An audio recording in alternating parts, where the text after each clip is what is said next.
Donc, ça me fait plaisir de vous voir. Alors, l'ostéotomie de Patrice, en fait, je voudrais préciser que c'est une ostéotomie d'un livre que vous avez tous lu, puisque c'est le manuel d'ostéosynthèse dans les pseudarthroses de Merle d'Aubigné, publié en 1959, que bien sûr tout le monde connaît, enfin, il n'y a pas de problème. Donc l'ostéotomie, ça n'a rien à voir avec moi.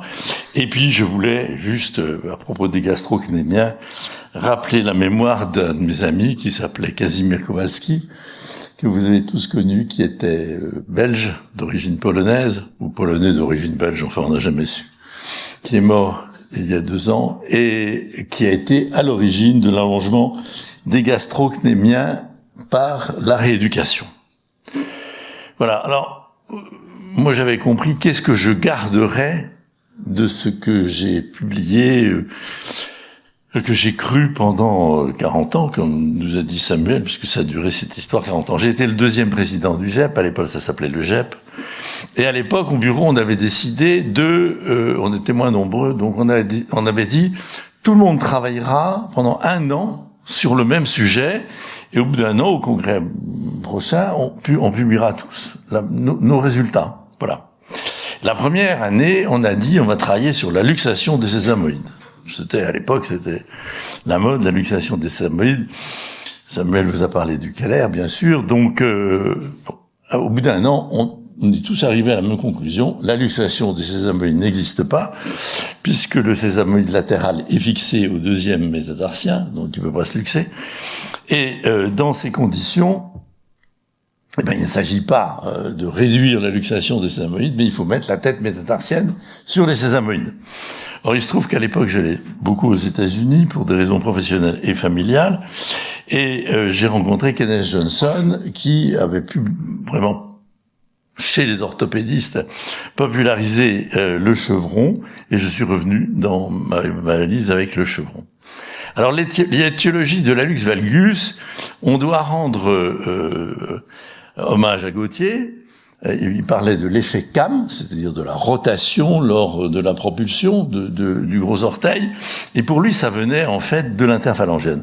En fait, ça ne vient pas de l'interphalangienne, l'effet CAM vient du fait qu'il y a le DMA, c'est-à-dire le lateral slope de la première tête métatarsienne, et ça explique que l'hallux valgus est dans 75% un hallux valgus congénital. Il y a une fréquence très importante des lésions cartilagineuses. J'ai opéré des patients très jeunes et j'ai trouvé des lésions de la base de P1 dès l'âge de 12 ou 14 ans. C'est donc très très important. Et ça se trouve sur des pieds qui sont un arrière-pied valgus avec un creux de la première métatarsienne. Alors à l'époque, moi j'étais capable de réduire n'importe quoi uniquement avec les tissus mous.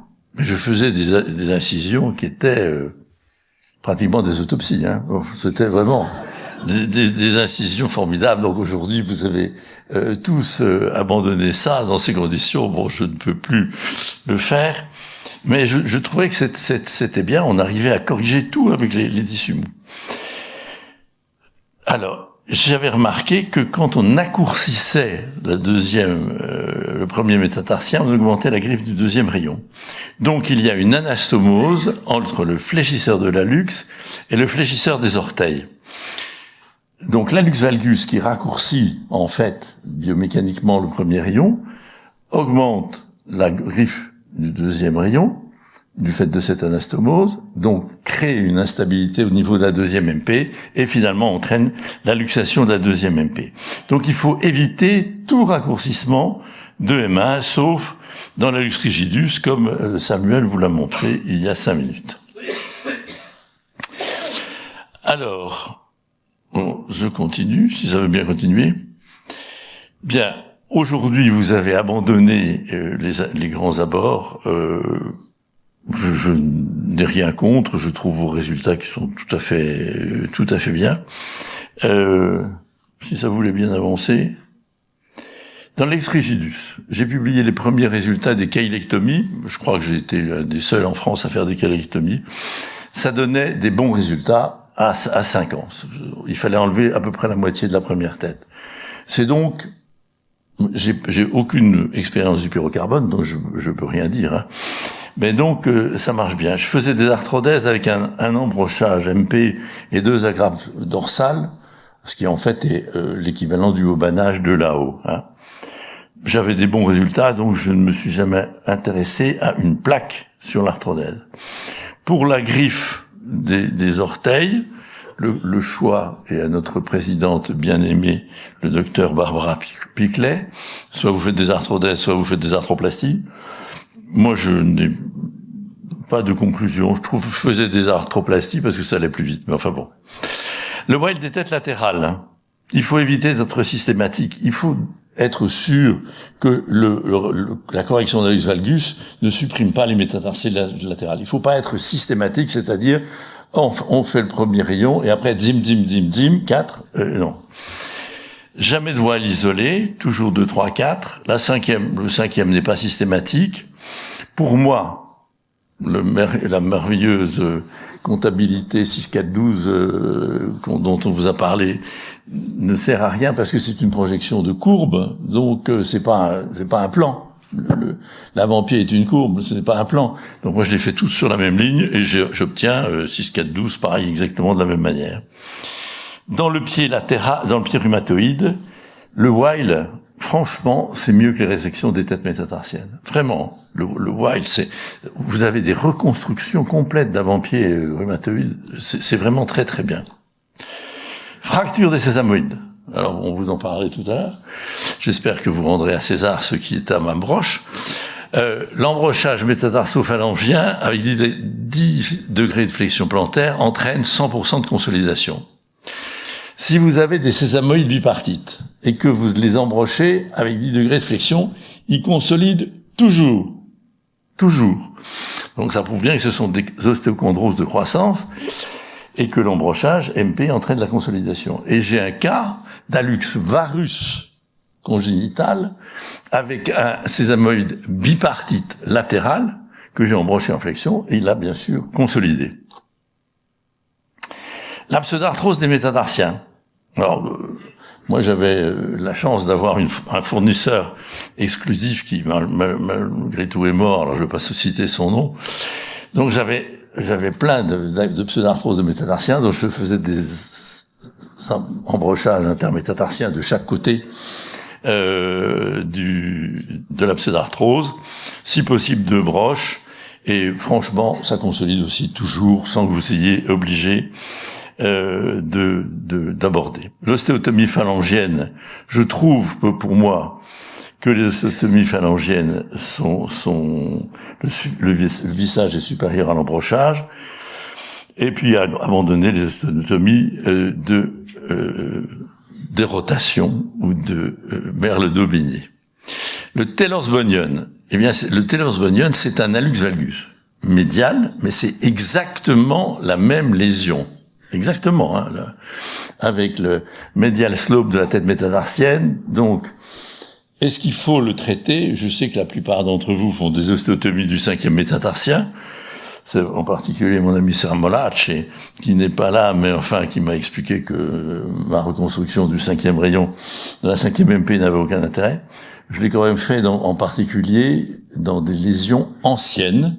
J'ai des gens qui venaient avec des luxation métatarsophalangienne de la 5e MP ancienne, et la chirurgie ouverte donne vraiment de très bons résultats. Et puis une calcanéenne, vous en avez parlé tout à l'heure, ne pas resséquer, parce que si vous resséquez, elle va récidiver puisque vous allez avoir un hématome, cet hématome va se calcifier, et donc vous allez vous retrouver au début. Le ZADEC fait la disparition du conflit postérieur. Moi, je ne faisais donc jamais de résection osseuse récidive.